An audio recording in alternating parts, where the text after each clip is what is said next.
তৃণমূলের পরে সরকার গড়বে ISF, Indian secular front. জনসভার ভিড়ই তার প্রমাণ। এই মুহূর্তে রাজ্যে প্রধান বিরোধী দল বিজেপি নয়, আইএসএফ। এসআইআর নিয়ে যে হয়রানি হচ্ছে মানুষের মধ্যে, তার পেছনে দুটি রাজনৈতিক দল আছে, একটি বিজেপি, অন্যটি হলো তৃণমূল। পুরো সেটিং তত্ত্বে চলছে। বিজেপি ভয় দেখিয়ে ভোটে জিততে চাইছে, মানুষের ভোট কাটতে চাইছে, আর তৃণমূল একটা নাটকবাজ সহানুভূতি দেখিয়ে মানুষের ভোট কাটতে, ভোট নিতে চাইছে। দুটোই পুরো সেটিং এ চলছে। হ্যাঁ, 2026 বিধানসভা নির্বাচনে আইএসএফ তৃণমূল কংগ্রেসকে এবার জোর বেগ দিতে প্রস্তুত। আইএসএফ বুঝিয়ে দিচ্ছে 2021-এর আইএসএফ 2026-এর আইএসএফ এক নয়, ধারে ভারে এক নয়। এই 5টা বছরে এমন মাটি কামড়ে সংগঠনটা তৈরি করা হয়েছে যাতে এবার সরকার গড়তে প্রস্তুত আইএসএফ। আর সেই সরকার গঠনে তৃণমূলের কৌশলে তৃণমূলকেই বাজিমাত করতে চলেছে আইএসএফ, বলা ভালো নওশাদ সিদ্দিকী। হ্যাঁ, তেমনটাই কৌশল তিনি সাজিয়েছেন, প্ল্যান তিনি রেডি করেছেন।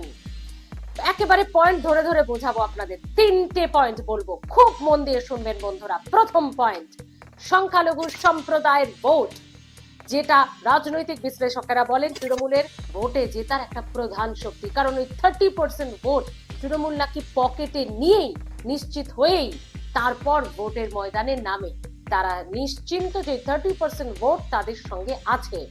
পরিসংখ্যানেও খানিকটা তেমনই দেখা গিয়েছে। সেই 30% ভোটে এবার থাবা বসাতে চলেছে আইএসএফ। কোন রণকৌশলে?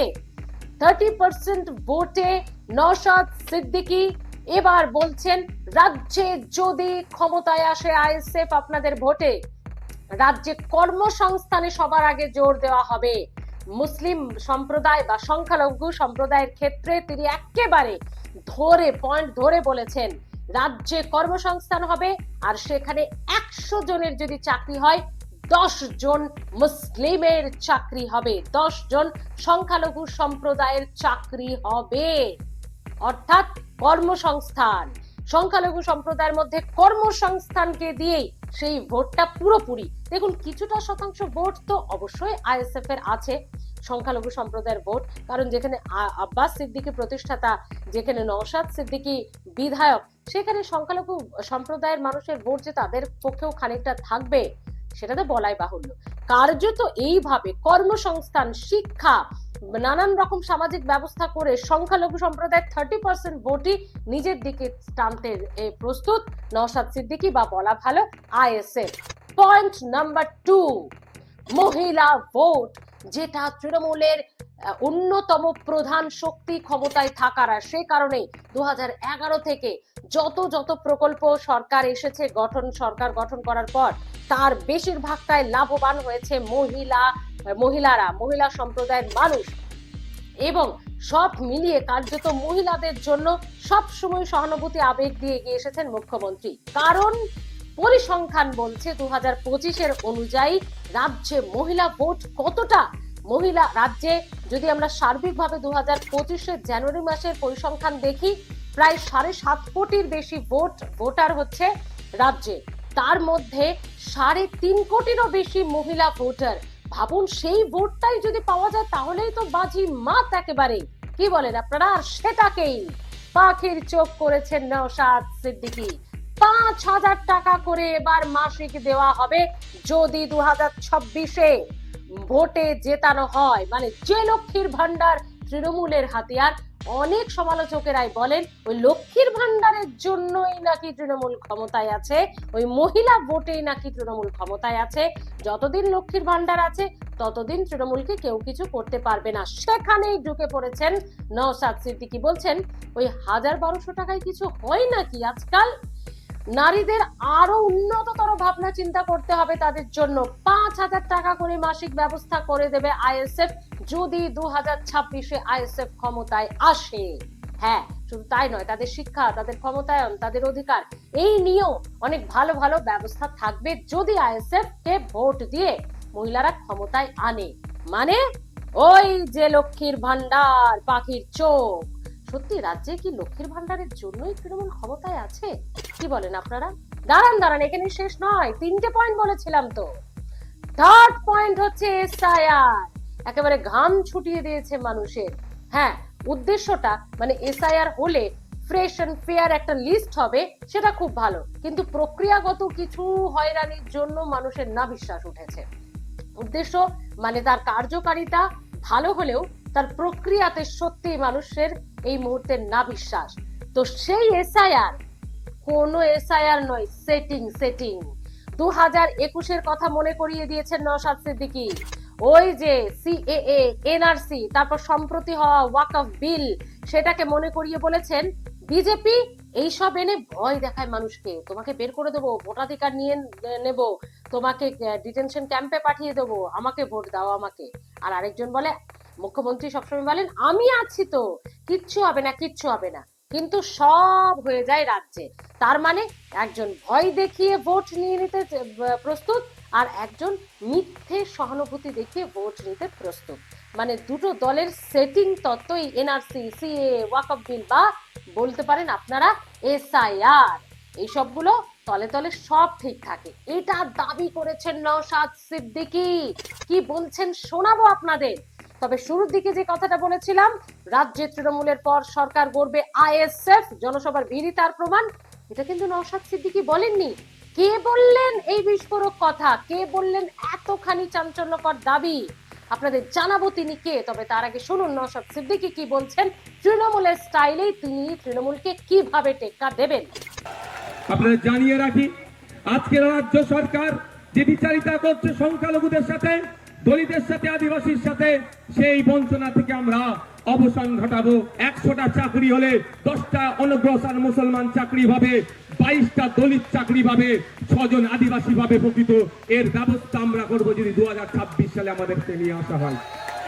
যে সমাজ ব্যবস্থায় নারীদের হাতে শুধু 1000-1200 টাকা তুলে দিও নয়, নারীদেরকে ক্ষমতায়ন করতে গেলে আমরা মনে করি কম করে 5000 টাকার ব্যবস্থা করতে হবে। সেই সমাজ ব্যবস্থা আমরা নিয়ে আসবো। 2021 সালে নির্বাচন কি দেখিয়ে পার হয়েছিল? বিজেপি বলেছিল এসআইআর করে তাড়িয়ে দেবো, এই বিজেপি বলেছে এনআরসি সিএ করে তাড়িয়ে দেবো। আর মমতা ব্যানার্জির দলেরা কি বলেছিল? যে তাড়াতে পারবে না, আমরা আছি। এখনো বলুন, এই 2026-এ নির্বাচন আসছে, এসআইআর করে ভোটাধিকার কেড়ে নেবো গল্প শোনাচ্ছে শুভেন্দু অধিকারী, আর মমতা ব্যানার্জি ঠিক করে এসে বলছে আমি থাকতে এসআইআর হতে দেব না। অলরেডি কাগজ নিয়ে আপনাকে আমাকে ছুটাছুটি করতে হচ্ছে, আমার নামও নোটিশ এসে গিয়েছে। নোবেল জয়ী বিখ্যাত মানুষ অমর্ত্য সেন্সারের নামেও অপদার্থ কমিশন নোটিশ পাঠিয়েছে এই বিজেপি তৃণমূলের পাল্লায় পড়ে। শুধু তাই নয়, স্বাধীনতা সংগ্রামী, মুক্তিযোদ্ধা, বীর, ভারতবর্ষের অন্যতম শ্রেষ্ঠ আইকনিক ব্যক্তি, তার নাম নেতাজি সুভাষচন্দ্র বোস, নেতাজি সুভাষচন্দ্র স্যারের পরিবারকেও এই নোটিশ পাঠিয়েছে। তাই আপনাদের বলবো, 2026-এর বৈতরণী পার করার জন্য তৃণমূল আর বিজেপি এসআইআর নামক এই সমস্যাটার অবতরণ করেছে। শুনলেন তো, সত্যি তৃণমূলের স্ট্র্যাটেজিতেই তো তৃণমূলকে বাজিমাত করার জন্য একেবারে রেডি নওশাদ সিদ্দিকী। তবে ভোটের কি এফেক্ট পড়ে, কোন দিকে পাশা ঘোরে, সেটাই দেখার। তবে ওই যে যেটা বলছিলাম, সরকার গড়বে আইএসএফ, কার দাবি শুনবেন না? আব্বাস সিদ্দিকী, আইএসএফ এর প্রতিষ্ঠাতা, তিনি চাঞ্চল্যকর দাবি করেছেন, শুনুন। এই শহীদ মিনারের ময়দানে আপনারা যেভাবে প্রোগ্রাম ধুলো উড়িয়ে দিয়েছেন, সামনে 26-এ জিত আপনাদের অলরেডি হয়ে গেছে। এই বাংলায় বর্তমান বিরোধী শক্তি যদি কেউ থাকে আজকের দিন পর্যন্ত, সেটা হলো আইএসএফ। তাই এই সরকারের পতনের পরে যে গভর্নমেন্টটা এই বাংলায় হবে, সেই গভর্নমেন্টটার নাম হলো আইএসএফ। ঐক্যবদ্ধ হয়ে আর একটুখানি যদি চাপ বাড়াতে পারেন, তাহলে আগামী দিন কিন্তু আপনাদের হাতেই বাংলা আসছে। এবার আপনারা বলুন, 2026-এ সত্যি কি সংযুক্ত মোর্চা মানে আইএসএফ জোট করে ক্ষমতায় আসতে পারবে? এবং আইএসএফ ক্ষমতায় এলে সত্যি কি এই প্রতিশ্রুতিগুলি যেগুলি শহীদ মিনারে দাঁড়িয়ে করে গেলেন নওশাদ সিদ্দিকী এবং আব্বাস সিদ্দিকীর যে দাবি, তা সত্যি হবে? এবং আপনারা কি মনে করেন আইএসএফ এর সরকার গড়া শুধু সময়ের অপেক্ষা? নওশাদ সিদ্দিকীর এই সমস্ত কথা বাস্তবে রূপায়িত হতে চলেছে নাকি তৃণমূলের স্ট্র্যাটেজির কাছে? মমতা বন্দ্যোপাধ্যায়ের মাথার কাছে অনেকেই ফিকে হয়ে যায়, আইএসএফও ফিকে হয়ে যাবে। কিভাবে দেখছেন 2026-এ কি হবে আইএসএফ এর পজিশন? এবং সরকার না গড়তে পারুক, সত্যি কি আইএসএফ দ্বিতীয় অর্থাৎ প্রধান বিরোধী দল হয়ে যাবে রাজ্যে? ডাবল ডিজিটের কথা বিধায়ক নওশাদ সিদ্দিকী আগেই বলেছেন যে ছাড়ুন, ভাঙর তো আমার হাতেই আছে। অভিষেক বন্দ্যোপাধ্যায় যত যাই বলুন না কেন, এতটাই কনফিডেন্ট শোনা গেছে নওশাদ সিদ্দিকী যে ভাঙর তো আমাদের কাছে আছেই, ভাঙর তো জিতবই, শুধু ভাঙর ছেড়ে দিন, এবার ডাবল ডিজিটে আমরা আসবো, আইএসএফ বিধায়করা আসবেন, অর্থাৎ 10-এর বেশি, 20-র বেশি, 99 পর্যন্ত হতে পারে। তাহলে কি প্রধান বিরোধী দল এবার রাজ্যে সত্যি আইএসএফ, নাকি সরকার গড়বে আইএসএফ এর সংযুক্ত মোর্চা? কিভাবে দেখছেন জানাতে ভুলবেন না।